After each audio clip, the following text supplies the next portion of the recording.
Hoy, la tercera conferencia de los hermanos y las hermanas de Jesús. Hoy concluimos pues la temática. La primera parte, la primera conferencia fue sobre lo que dice el Nuevo Testamento, ¿verdad? Eh, los evangelios, los hechos de los apóstoles, las cartas, el Apocalipsis, etcétera. Buenas noches, Felipe. Este, que habla de los hermanos Jacobo, José, Simón y Judas, a los cuatro varones por sus nombres. Y en algún texto de la que se refiere a las hermanas, habla de eh, todas las hermanas de Jesús, que no puede entenderse si fuera solamente Sí. dos, ¿verdad? Tendría que ser por lo menos tres. Y entonces discutíamos eso, cómo es posible que se hable de los hermanos y de las hermanas de Jesús, ¿verdad? En el Nuevo Testamento. Y decíamos que en el Nuevo Claro. Testamento existen y se utilizan varias palabras para hablar de parientes, de manera que si ahí se hubiera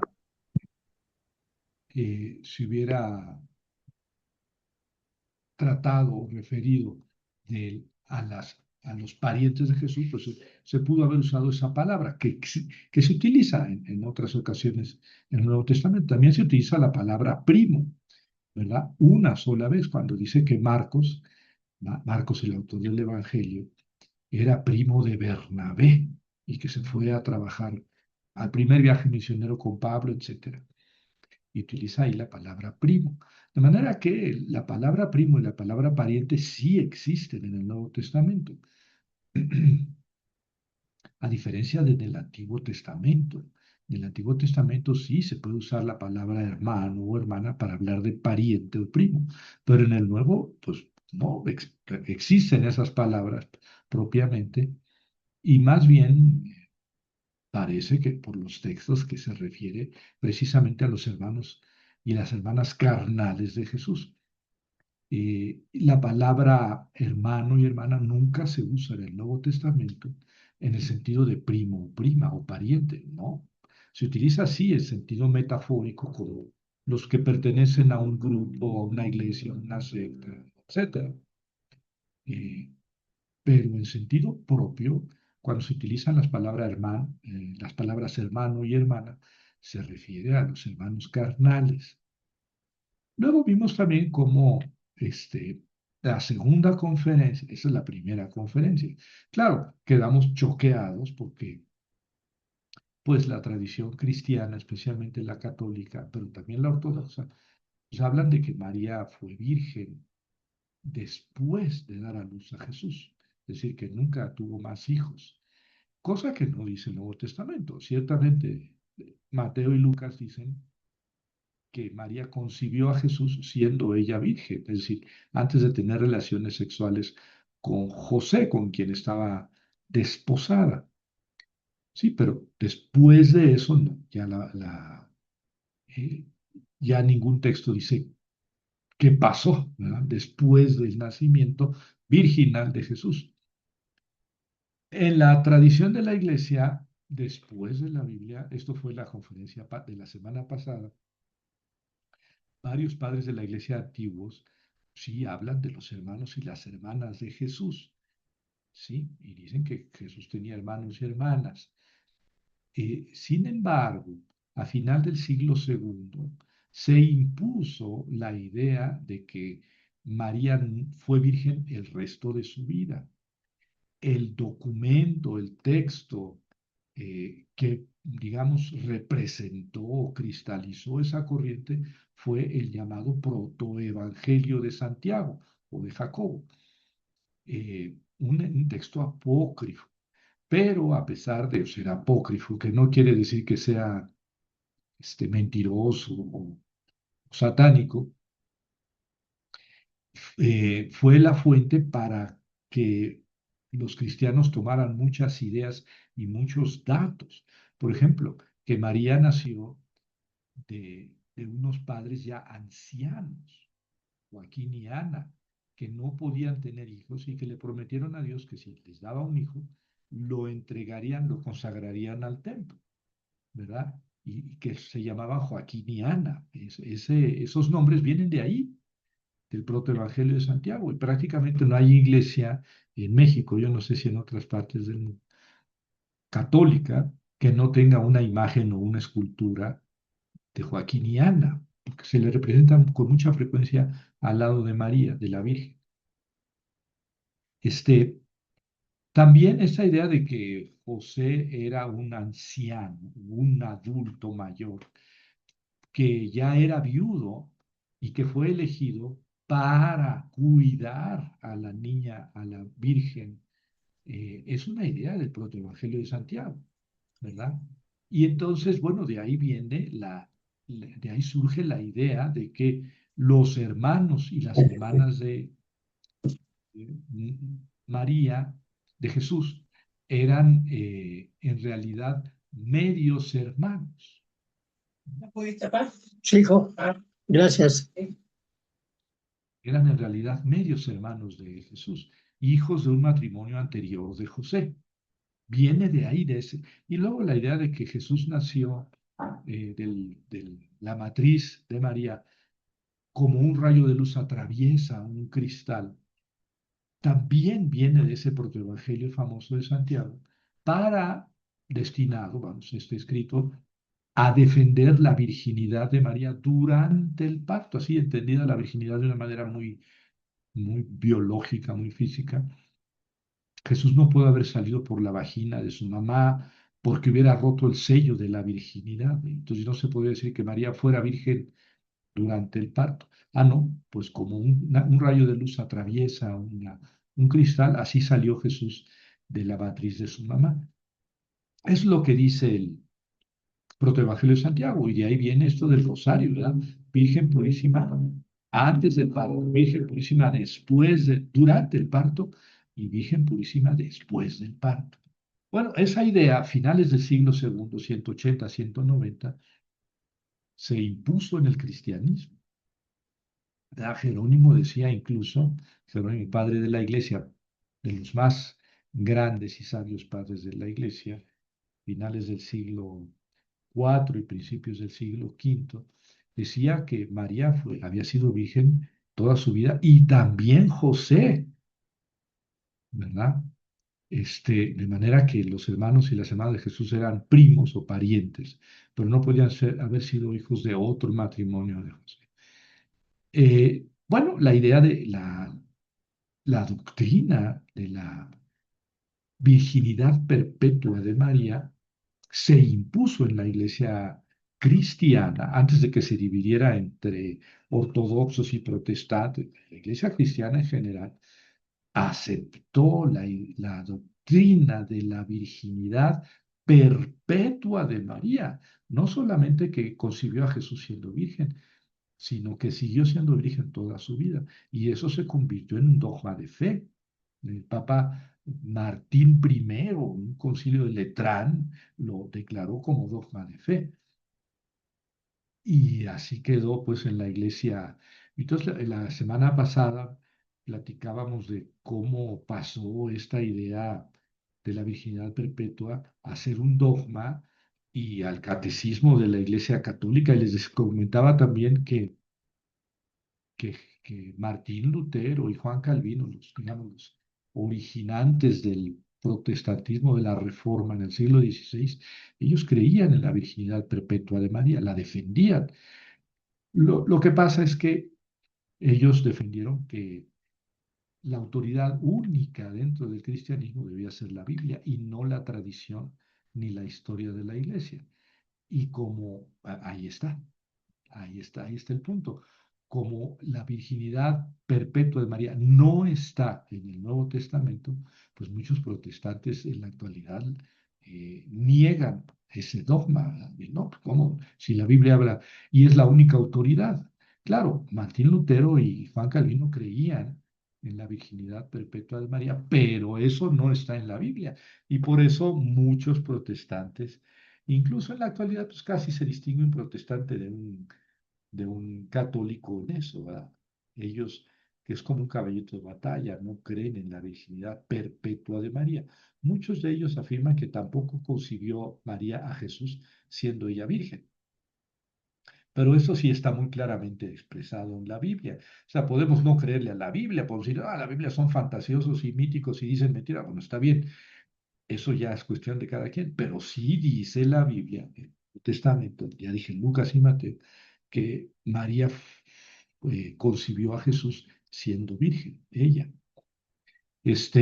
Bueno, y entonces ya volvimos a terminar choqueados la clase pasada, la semana pasada, porque ya confrontamos directamente el Nuevo Testamento y la doctrina de la iglesia. Y decía yo la vez pasada que hay muchas cosas que están en la doctrina cristiana en general y católica en particular, que no están en la Biblia.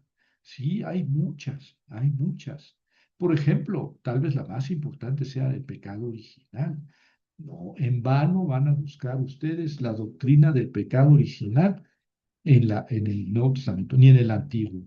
Oye, Javier, el Génesis 3, la expulsión del paraíso. Bueno, eso sí, está ahí, pero nunca lo llama pecado original y tampoco dice que sea un pecado que se hereda de padres a hijos como un pecado.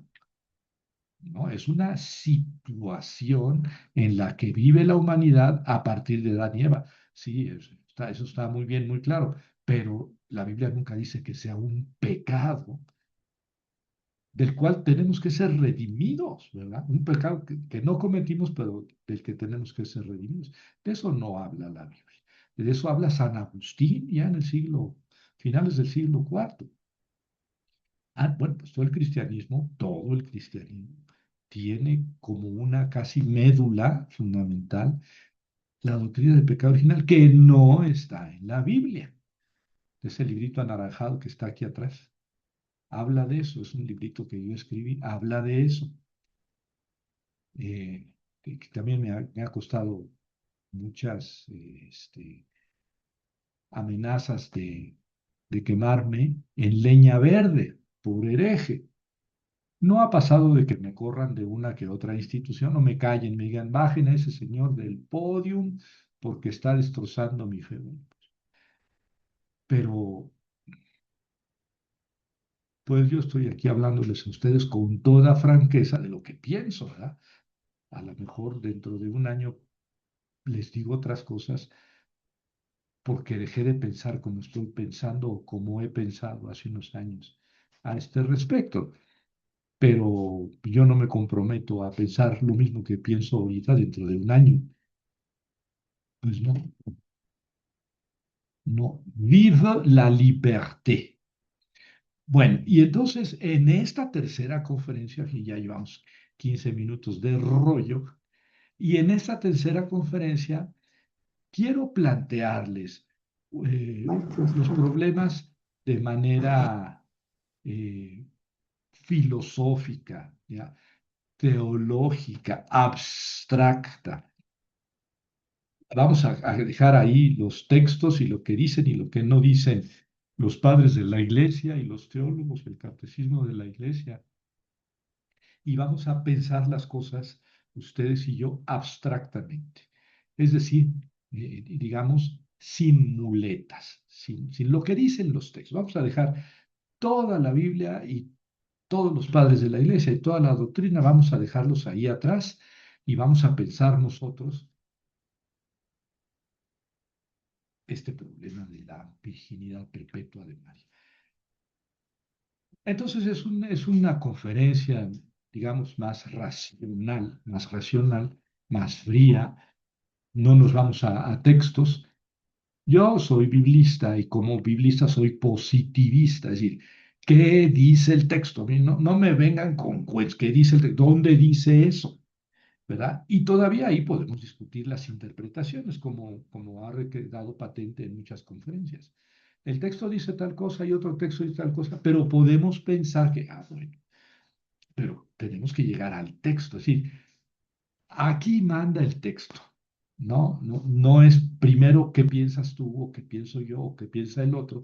Primero es qué dice el texto y conocerlo, ¿verdad? A fondo. Y luego ya eh, las interpretaciones. Pero todas las interpretaciones tendrán que estar fundamentadas en el texto. Es por eso digo que la ciencia bíblica es una ciencia positiva, positivista, pues sí. Lo mismo pasa con la ciencia teológica, que también, a ver, ¿qué dicen los grandes padres de la iglesia? ¿Cuáles son sus argumentos? ¿Qué dijo Lutero? ¿Qué dijo Calvino? ¿Qué dijo Santo Tomás? ¿Qué dijo San Agustín? ¿Qué dijo Orígenes y San Justino Mártir? ¿Y qué dijo el Protoevangelio de Santiago? También es una ciencia positiva porque se fundamenta en textos, ¿verdad? A ver, ¿dónde dice eso? ¿Quién lo dijo? ¿Ah? Y sobre eso vamos a discutir.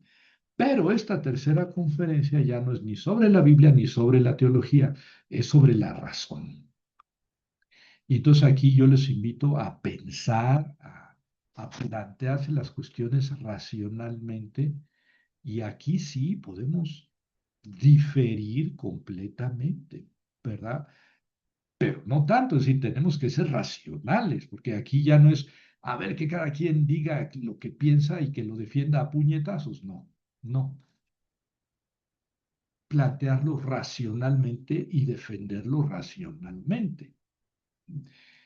Podemos pensar diferente y llegar a conclusiones diferentes, pero tenemos que tener una base común, la razón.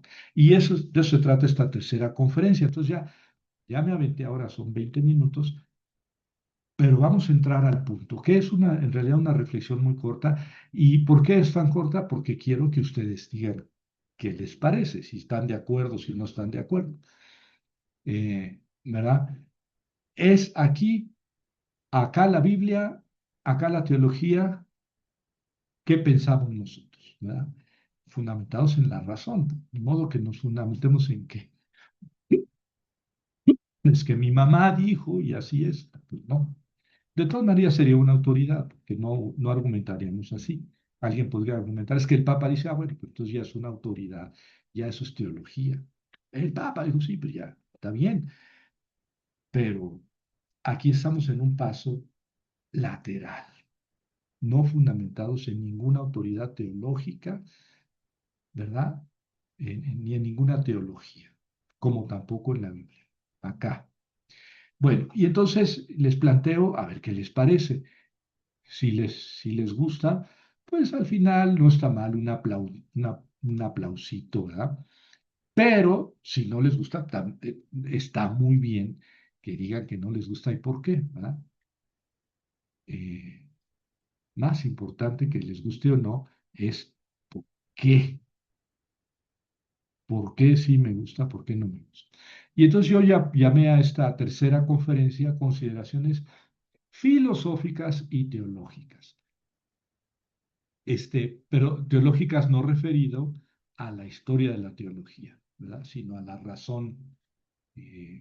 a la razón sobre, el razonamiento sobre Dios. Y lo dividí en uno, dos, tres puntos, ¿no? Cuatro puntos, ¿verdad?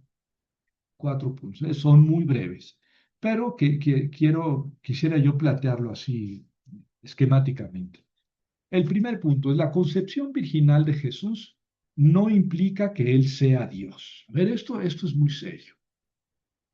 Jesús es Dios porque fue concebido de una virgen. Pues yo no soy médico, pero he escuchado que puede haber una concepción que una mujer virgen pueda concebir. Eh, Sea o no cierto eso no es lo importante.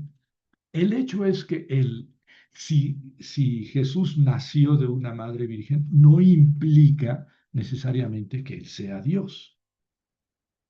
¿Mm? Incluso, pues hay en la historia de la humanidad, hay varias personas que se dice que nacieron de una madre virgen, por ejemplo, Buda, para no poner muchos ejemplos, ¿verdad? Este, y entonces, eso no implica que la criatura sea concebida virginalmente, no implica que sea Dios, ¿verdad? Ahora, en sentido contrario, ¿verdad? Jesús pudo ser Dios habiendo sido concebido por una relación sexual entre sus padres. Bueno, o aquí hubo una relación sexual entre José y María, y ese niño concebido es Dios. Bueno, ¿por qué no? ¿Verdad? ¿De qué depende que sea Dios? ¿De que haya sido concebido de una manera virginal? Bueno, eso sería una concepción milagrosa, pero no tendría que implicar que el hijo o la hija sea Dios. ¿No? Mm, Pero dicen, ya no sé por qué les pongo aquí una cita de Rinaldo Fabris, ¿verdad? Que me gustó la cita, por eso se la pongo. Pero ni siquiera la fe en Jesús, Hijo de Dios, supone su concepción virginal. Leonardo Fabris es un filósofo, un teólogo. Ni siquiera la fe en Jesús, Hijo de Dios, supone su concepción virginal, hasta el punto de que los primeros predicadores pudieron anunciar a Jesús, Señor, Hijo primogénito de Dios, sin mencionar su origen de una madre virgen. Ah, claro, es que la virginidad de María está dicha, cuando nació Jesús, está dicha en el Evangelio de Mateo y de Lucas, que fueron escritos hacia el año 80. Sí, pero cuando se escribieron Mateo y Lucas ya estaba prácticamente todo el Nuevo Testamento escrito. Ya estaba Marcos, carta a los romanos, carta 1 y 2 a los corintios, todo el corpus paulino ya estaba escrito, ¿verdad? Prácticamente todas las cartas católicas, o sea, las cartas, sí, católicas, así les llama, ya estaban escritas. O sea, la mayor parte del Nuevo Testamento estaba escrito y no hablan. Bueno, los únicos que hablan de la concepción virginal de Jesús son Mateo y Lucas. Entonces, la fe en que Jesús es Dios es anterior y no se basa en la concepción virginal de Jesús. Claro, podríamos decir, bueno, no hablan de la concepción virginal de Jesús, pero sí creen en la concepción virginal. Ah, bueno, pues eso ya es una suposición. Los únicos dos textos del Nuevo Testamento que hablan de la concepción virginal de Jesús son Mateo y Lucas. Y incluso los que se escribieron antes dicen que Jesús era Dios. ¿Verdad? Bueno, sí, nos podemos aferrar a la idea, no, no, no, pero dicen que era Dios porque fue concebido de una madre virgen. Bueno, pues sí, está bien que digas eso, pero eso ya es una suposición. Ellos sí creían, nunca se dice que creyeran en eso. Ahora, tampoco se dice que no creyeran en eso, ¿verdad? Pero no ese es el argumento filosófico que ahora quiero traer a cuentas. La concepción de Jesús está narrada como un milagro. La concepción virginal es un milagro. Pero ese milagro por sí mismo no quiere decir que el Hijo sea Dios, ¿no? Salvo su mejor opinión. Vamos a profundizar en eso. Sí, Jaime. Profesor, sí existe, hay evidencia científica, bueno, evidentemente primero hicieron experimentos, sí hay evidencia científica según un artículo, de que si hay una fecundación, sea in vitro o artificial. La artificial es un donante, se le inyecta a la mujer el semen del donante y es como ocurre la fecundación. Y in vitro, el óvulo de la mujer se deposita en un recipiente en un laboratorio, en un vitro podría ser, no sé cómo se llama ese instrumento de laboratorio, y se le pone también la parte del semen del donante.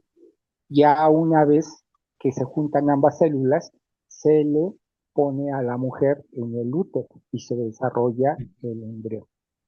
Entonces, sí existe esto, y bueno, no sé, a mí se me ocurre algo medio loco, de que realmente esto fue modificado en traducción o en interpretación o como se fue dando, en el sentido de que pues Jesús él mismo dijo que no era de este mundo.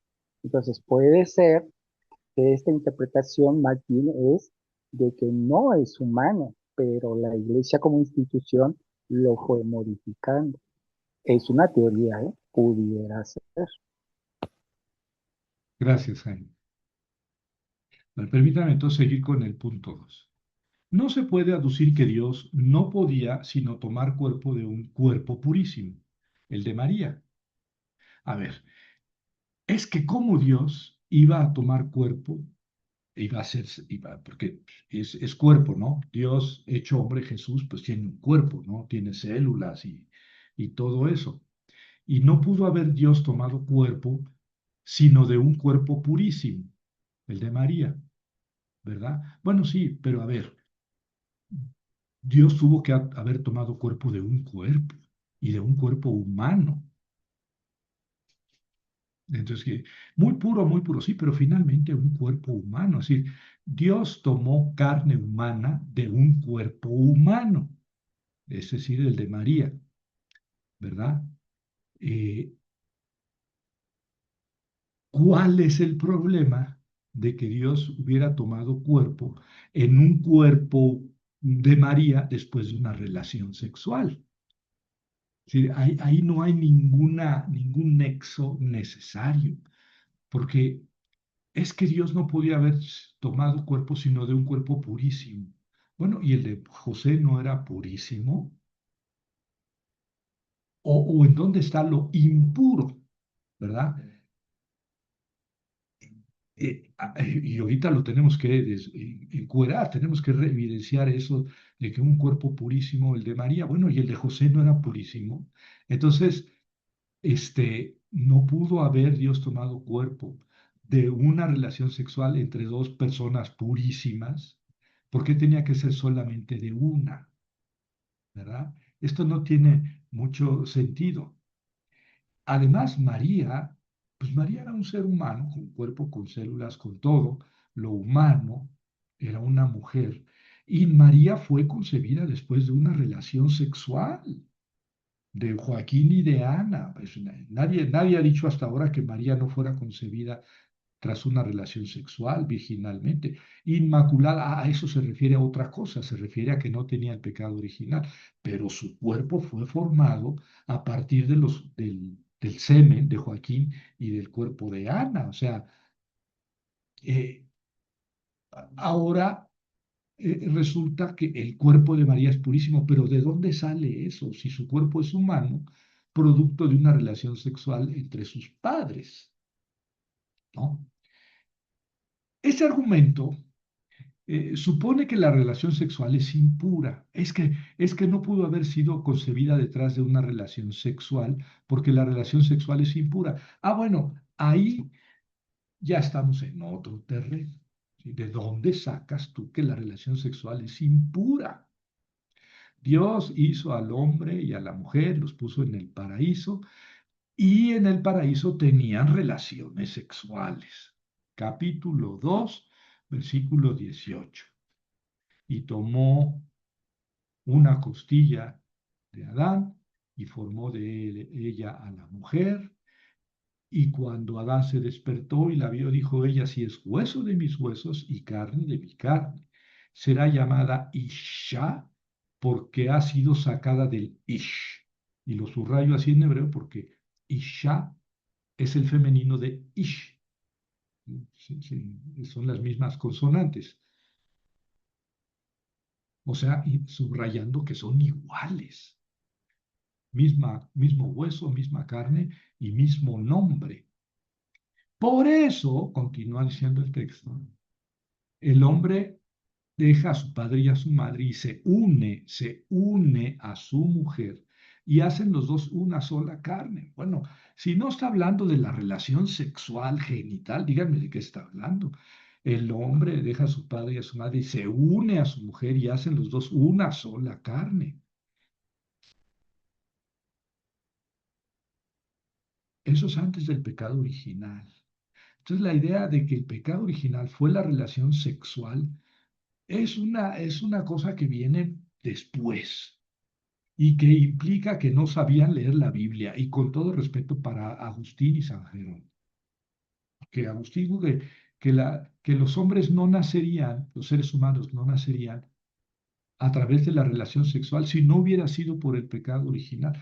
Pues mi querido Agustín, o sea, lo primero que tenías que haber leído es Génesis 2 y luego Génesis 3, el pecado y la expulsión. Esa idea de que la relación sexual es impura no es bíblica. No estoy diciendo que viva la relación sexual en cualquier momento con cualquier persona, no, no, no. Pero la relación sexual en sí misma no es impura, pues Dios la hizo y Adán y Eva se unían en el paraíso antes del pecado. Pero muchos padres en la iglesia fundamentan que la relación sexual es impura porque, claro, pues en la iglesia cristiana muy pronto se impuso esta idea platónica, pitagórica, de que el cuerpo es malo y el alma es buena y el alma contra el cuerpo y el alma se libera. Pero esas ideas son platónicas, son griegas, no son bíblicas, ¿eh? No son bíblicas. Este, y muchos padres de la iglesia sí asumen que el pecado original fue la relación sexual. Y detrás del decir María concibió a Jesús siendo virgen, detrás de eso está la condena de la relación sexual, ¿verdad? Y detrás de eso está que nosotros los monjes no nos casamos, no tenemos relaciones sexuales, ¿verdad? Sí, nada más que pues los apóstoles de Jesús eran casados. Así lo dice Pablo en la primera carta a los Corintios, capítulo 9. Pedro y los hermanos del Señor y los demás apóstoles eran casados. Que Pablo no fuera casado, sí, sí, pero Pablo era célibe desde antes de ser cristiano. Su opción celibataria no fue una opción cristiana. Es decir, que cuando conoció a Cristo decidió ser célibe. No, él ya era de antes célibe y era su vida cuando conoció a Cristo. Entonces, decir que el estado celibatario es superior al estado matrimonial, bueno, eso lo ha dicho toda la historia de la Iglesia, incluso en el Vaticano II, que los que no están casados están en una mejor posición con respecto a la salvación que los casados. Pues es una lacra que no se ha quitado en la Iglesia Católica, ¿no? Pero nunca se ha demostrado por qué. Viene de estos primeros padres de la Iglesia y más bien a partir de una influencia griega que no, que no es bíblica. Bueno, y detrás de decir, bueno, es que la concepción virginal de Jesús es porque no podía haber sido concebido a través de la relación sexual, porque el pecado, pero entonces ya hicieron pecado a la relación sexual. Y eso es antibíblico. No solamente no es en la Biblia, es antibíblico. ¿Mm? Este argumento lo esgrimió San Anselmo, ¿verdad? El maestro de Agustín, ¿verdad? Justifica una cosa, la concepción virginal de Jesús, con otra que no es bíblica, porque la concepción virginal de Jesús sí está en Mateo y Lucas, pero eso de que la relación sexual es pecado, eso no está en la Biblia. Entonces, San Anselmo justifica una cosa con una cosa que no es bíblica. En sentido abstracto y racional, Dios pudo haber tomado cuerpo a través de una concepción de cualquier persona en cualquier circunstancia, incluso de una prostituta, como alegó Celso. Claro, o sea, yo no estoy diciendo que la Virgen María sea una prostituta, no, pero Dios pudo haberse hecho hombre en el cuerpo de una prostituta. Claro que sí, porque el hecho de que sea Dios no procede de que sea una carne pura, porque finalmente es carne humana, que viene de otra relación sexual de sus papás y todo eso. Es Dios por una razón diferente. Es Dios porque es Dios. Entonces Dios pudo haberse encarnado en el cuerpo de una prostituta. Claro que sí, pero a ver, pensémoslo racionalmente. El poder de Dios que quiere hacerse ser humano y quiere aparecer en la tierra como un ser humano, y para eso toma cuerpo. Pudo haber tomado cuerpo hasta de un orangután, una orangutana. Eso no le quitaría nada de divino. Y si nace de una mujer, puede ser después de una relación sexual, o puede ser una prostituta, o puede ser una supervirgen. Eso no le quita ni le pone nada a Dios como Dios. Hasta ahora estamos hablando de la concepción virginal de Jesús y nuestro tema es los hermanos y las hermanas de Jesús. Sí, pero se ha defendido eh, que Jesús que no tenía hermanos porque María fue virgen con los mismos argumentos, ¿verdad? La concepción virginal de Jesús está ligada a la virginidad perpetua de María en la argumentación de los padres de la Iglesia. Pero este nexo, la concepción virginal de Jesús y la virginidad perpetua de María, ni está en la Biblia ni es requerido por los dogmas de la Inmaculada Concepción y la concepción virginal de Jesús. Es decir, Jesús pudo haber sido concebido de manera virginal, sí, claro, y más que lo dicen Mateo y Lucas, pero pudo haber sido concebido de manera virginal, sí, pero eso no implica que después de eso María no tuviera relaciones sexuales con José y tuviera otros hijos. O sea, la concepción virginal de Jesús se mantiene aunque María hubiera tenido otros hijos. Y la Inmaculada Concepción, el dogma de la Inmaculada Concepción, bueno, quiere decir que la Virgen fue concebida sin pecado original. Ese famoso pecado original de que ya hemos hablado. Sí, pero fue concebida después de una relación sexual de Joaquín y Ana. Sin pecado original, ok, ok, sin pecado original. Pero el pecado original, ¿quién lo pone? Pues lo pone Dios. O sea, cuando se junta el espermatozoide y el óvulo, Dios es el que manda ahí el pecado original. Bueno, en el caso de María, ahí va el espermatozoide de Joaquín, se junta con el óvulo de Ana y Dios no manda el pecado original. Bueno, ese dogma de la Inmaculada Concepción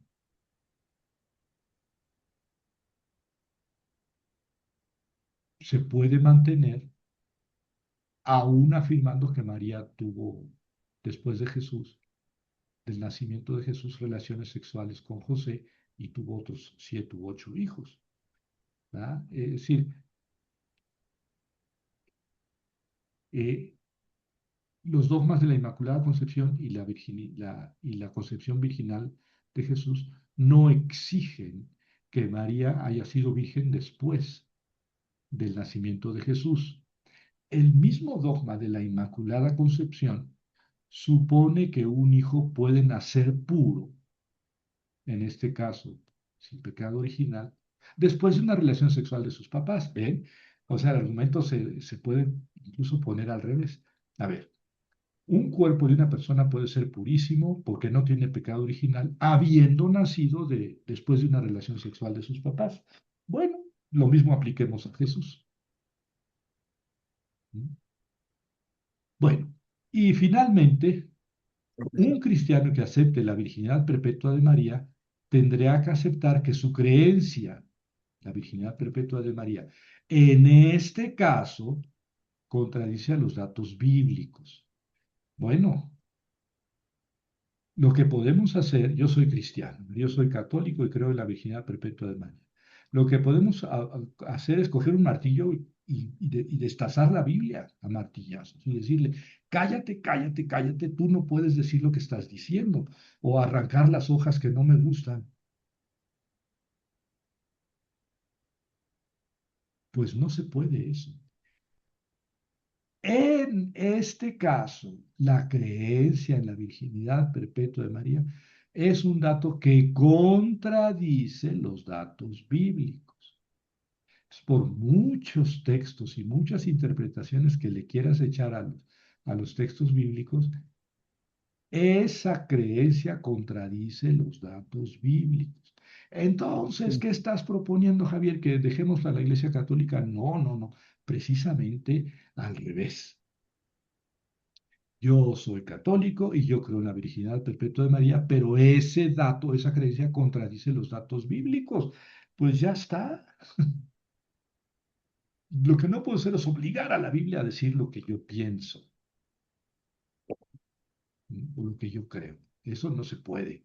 Por eso decía yo al principio que es una ciencia positiva el estudio bíblico. Este, bueno, pues no está en la Biblia, pero yo lo creo, ya está. Como les ¿En decía qué? al principio, hay otras cosas que un cristiano cree y que no están en la Biblia. Bueno, pues sí, eso pasa con muchas cosas en la iglesia católica, también en la protestante. Sí, ¿por qué? Bueno, porque la teología se hace a partir de la fe de la iglesia, la fe de la comunidad, cómo esta fe evolucionó, se adaptó, se actualizó a diferentes épocas. Y para un católico, en esa historia, en esa tradición, en esa fe, Dios se revela también como se revela en la Biblia, ¿no? Entonces, fuera de mi intención atacar la fe cristiana. No, no, no, no, al contrario, pero un cristiano, y en este caso un católico, tiene que tener claro que lo que está afirmando su fe no está en la Biblia y está contradiciendo los datos bíblicos.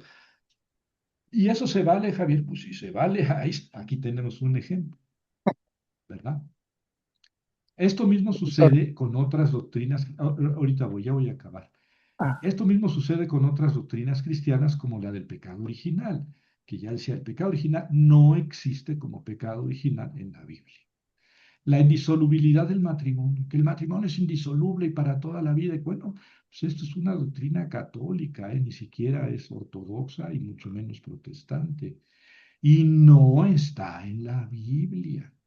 Mateo 19:9. Todo aquel que repudia a su mujer, excepto el caso de porneia, y se case con otra, comete adulterio. Ah, pero si hay porneia, pues sí se puede divorciar y casarse otra vez. ¿Y cómo se traduce esa palabra porneia? Pues la traduce como fornicación, que quién sabe qué quiera decir. Todo aquel que repudia a su mujer, excepto el caso de fornicación, y se case con otra, comete adulterio. Pues Mateo 19:9 permite la disolución del matrimonio y un nuevo matrimonio en sí. La Iglesia Católica no lo acepta, no, pero pues, en este punto está en contra de Mateo 19:9. La ordenación sacerdotal, y pero casi me avientan jitomates en una conferencia, pero disculpen, eso no está en la Biblia. no. Hagan esto en recuerdo mío, Javier. Sí, ¿qué quiere decir hagan esto en recuerdo mío? ¿Y a quién se lo está diciendo Jesús? ¿Verdad? No, vean los textos. Yo no voy a discutir eso ahorita porque no es el momento. Pero si estuviera la ordenación sacerdotal en la Biblia, los protestantes tendrían sacerdotes. Esta contradicción en la que dice la doctrina con lo que dice la Biblia no tiene nada de extraordinario. La fe cristiana se fundamenta en la forma como el cristianismo interpretó y asumió las escrituras. Ujú. El catolicismo, ni el cristianismo, ni la iglesia ortodoxa son estricta y únicamente lo que dice la Biblia. No. A ver, ahora sí, Jaime, que ya de hace A rato ver, traía, y profesor, luego Felipe. ¿en qué año se instituyó este dogma de fe de la Inmaculada Concepción? Uno, ¿cuál fue el Papa? No sé si usted tenga esa información. Y tres, ¿cuál era el contexto en cuanto al surgimiento de nuevas ideas liberales? Porque creo que fue en el siglo XVIII, si no mal recuerdo. Fue una respuesta de la Iglesia al momento desde el punto de vista histórico de las nuevas corrientes de pensamiento liberal. Creo que fue en esa época, por eso le pregunto, porque a lo mejor yo estoy mal ubicado en cuanto a tiempo.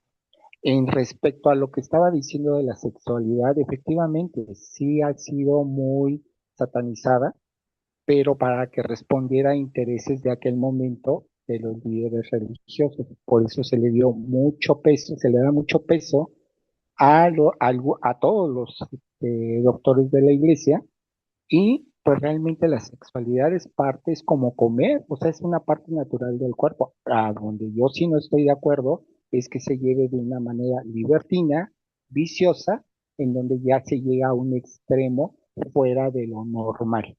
Pero es tan normal como el comer, como cualquier función que necesita el cuerpo físico. Esa es una apreciación muy personal. Y tercero, pues sí, hay mucha contradicción entre la Biblia y entre lo que dice la propia iglesia como institución. Y subrayo, muchas cosas que fueron surgiendo de los dogmas fue en respuesta de la misma situación que vivía la iglesia, en parte por su gran corrupción que ha existido siempre hasta la fecha, y por el surgimiento y el despertar de la humanidad de los diferentes pensadores y que fue evolucionando de las diferentes sociedades, ¿no? A través de esos pensamientos, de tratar de saber la verdad. Y cuando dije en la primera intervención que tuve, respecto a que Jesús lo dijo, efectivamente lo dijo, porque cuando fue llevado por los sumos sacerdotes a Pilatos, le preguntó a Pilatos que por qué no se defendía, y una parte de todo ese diálogo que hubo, él mismo dijo que él no era de este mundo. Entonces, por eso yo me baso, y eso está escrito en el Evangelio. Es todo lo que le quería comentar. Gracias, Jaime. Sí, bueno, yo estoy de acuerdo fundamentalmente en lo que has dicho, ¿verdad? Sí, de acuerdísimo. Creo que uno de los mm, más grandes reproches que se le puede hacer a la Iglesia católica es esa aversión y esa satanización del sexo, que yo creo que afortunadamente en la actualidad ya está superándose. Me pregunta sobre el dogma de la Inmaculada Concepción. Bueno, es que a lo mejor querías preguntarme sobre el dogma de la virginidad perpetua. Fíjate que el dogma de la virginidad perpetua es anterior, es más antes, es del siglo séptimo. Yo dije la fecha, pero no me acuerdo exactamente, 649, eh, por el Papa Martín, San Martín I. Él promulgó el dogma de la virginidad perpetua de María. El dogma de la Inmaculada Concepción es, es muy reciente, es de 1854. 1854, pues hace A ese escasamente, me refiero, pues. sí. Ujú. No me acuerdo el Papa que lo promulgó, pero es de 1854, el dogma de la Inmaculada Concepción. Y el dogma último es mariano también, es de 1950.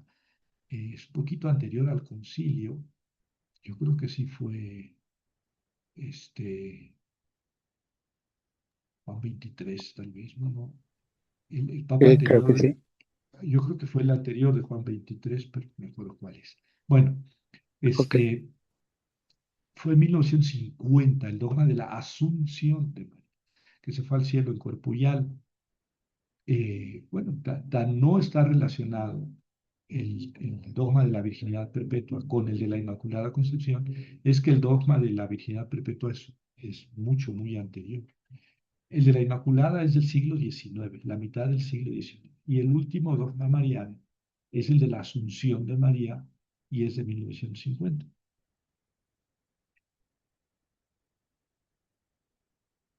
Bueno, lo demás estoy básicamente de acuerdo con tus apreciaciones, Jaime. Muchas gracias. Eh, Felipe, Hola, doctor, buenas noches, muchas buenas gracias. noches. Interesante todo esto, ¿no? Todo este planteamiento que hace precisamente a partir de las bases racionales bajo la que aparentemente intentamos llegar, si no a la certeza, por lo menos a la aproximación a ella. Y pues todo esto pues me lleva a plantearme ciertas interrogantes, sobre todo con este criterio de la creación ex nihilo. Sabe que pues todo se crea de la nada, ¿no? Entonces, cuando hablamos precisamente de la creación a partir de una entidad corpórea, eh, recuerdo que hay toda una polémica sobre la divinidad de Jesús, en tanto que no es concebido como un ser divino, sino semidivino, un poco eh, tomando en consideración estos criterios griegos de que un dios griego puede propiamente tener una vinculación con un ser mortal y a partir de este ser mortal nace un ser humano, ¿no? Y también estaba acordándome, por ejemplo, lo del mito de Coatlicue, de cuando nace Tezcatlipoca, ¿no? Ahí estaba riendo ella y llega una pluma y ¡pum! Queda Huitzilopochtli, embarazada. El Huitzilopochtli. Huitzilopochtli, sí, muchas gracias. Huitzilopochtli, exactamente. Bueno, esto me llevó a plantearme dos interrogantes. La segunda, eh, la segunda como que ya en parte me la responde, pero yo parto propiamente, en cuanto a mi interrogante se refiere, de los textos como históricos. Eh, los evangelios como tales, pues fueron escritos posteriores a las cartas de Pablo. Eh, ¿Pablo considera a Jesús como Dios? No recuerdo. Sí, Y la segunda pregunta que tengo es, que bueno, ya me la aclaró, ¿no? ¿Por qué el protoevangelio de Tomás, donde se está hablando precisamente de toda esta concepción original, pues no aparece como un texto canónico? Pero ya me dijo que toda esta reflexión de la virginidad perpetua, pues es apenas reciente, ¿no? 2 siglos más o menos. Gracias. eh, no sé si te confundiste, pero dijiste el Evangelio de Tomás. Sí, perdón, sí, donde se habla de Joaquín y Ana, del El protoevangelio. protoevangelio de Santiago. Sí, perdón, de Santiago. Sí, porque el Evangelio de Tomás pues no habla de la virginidad de María, de la concepción virginal. Más bien, más bien bueno, la mayoría de los autores piensa que es un texto muy antiguo, probablemente del siglo I, ¿verdad? Es una manera de ver a Jesucristo diferente a como lo ve el cristianismo, canónico, ¿sí? No como Dios, no como Dios. Eh, bueno, por esa parte. Híjole, pues sí, ahí tienes el ejemplo muy bien escogido de Coatlicue, con una plumita que ve por ahí, la guarda en el seno y queda embarazada de Huitzilopochtli. Pero ya había tenido 400 hijos por lo menos, entre ellos la Coyolxauhqui. No, pues qué sabroso tu comentario. Y sí, Pablo sí habla de la divinidad de Jesús.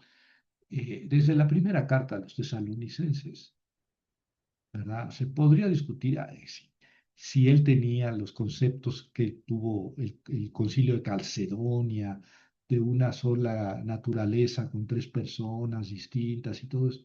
Se podría discutir, pero sí asume, sí dice que Jesús es Dios, es- con toda claridad, desde la primera carta a los tesalonicenses.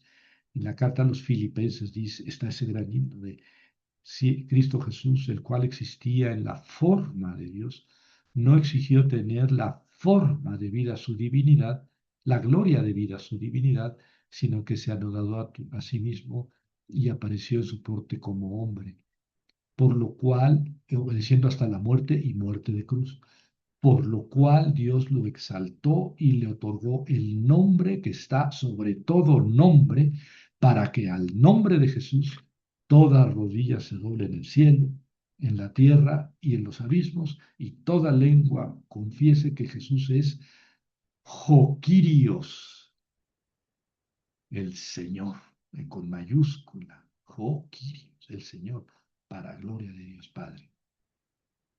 Entonces, sí, sí lo tiene con toda claridad la divinidad. Yo creo que está un poco rebuscado argumentar que Pablo o que otros autores no tenían el concepto de la divinidad de Jesús, como después lo definió el Concilio de Calcedonia, con una naturaleza y tres personas distintas.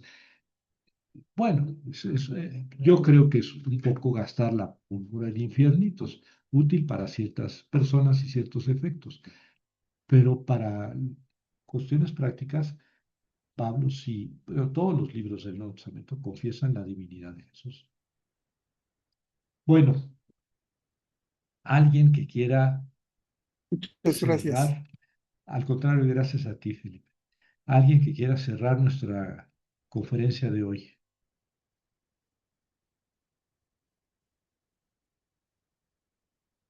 Pues, profesor, yo considero que evidentemente la Biblia tiene mucha parte, pues, de verdad, pero mucha intervención humana que responde a los intereses de cada época, de la gente, o sea, como ejemplo, en el Antiguo Testamento, de los antiguos sacerdotes, y en el Nuevo Testamento de la iglesia ya constituida como institución. Entonces, yo creo que sí es bueno, evidentemente, ¿no? Dios existe, nuestra fe hacia Dios existe, en la forma trinitaria como nos los enseñaron, pero de que si hay un ser superior que le llamamos Dios, sí, sí lo hay. Pero hay mucha incongruencia, al menos lo poco que yo he leído, lo poco que yo he investigado, entre lo escrito y entre cómo lo lleva estructurado y cómo ha educado a la población en los diferentes tiempos la iglesia como institución. Hay cosas como que a mí no me cuadran. Obviamente, sí, utilizo mucho el razonamiento, pero insisto, no esto quebranta mi fe y mi creencia en Dios y sobre todo el amor a Dios. Qué bueno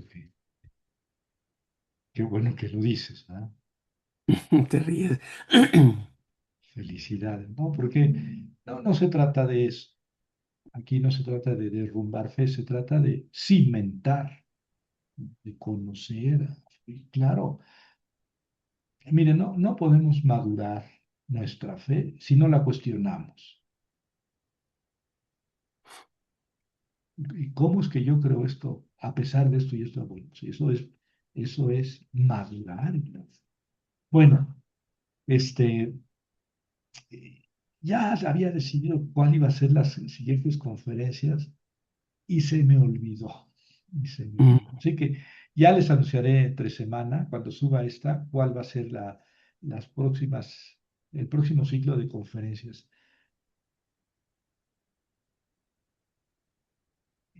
Ya lo había formulado, es del Nuevo Testamento también, pero ya, para no entretenerlos y no forzar ahorita mi cerebro, eh, ya me acordaré y se lo comunico cuando suba esta conferencia al canal de YouTube.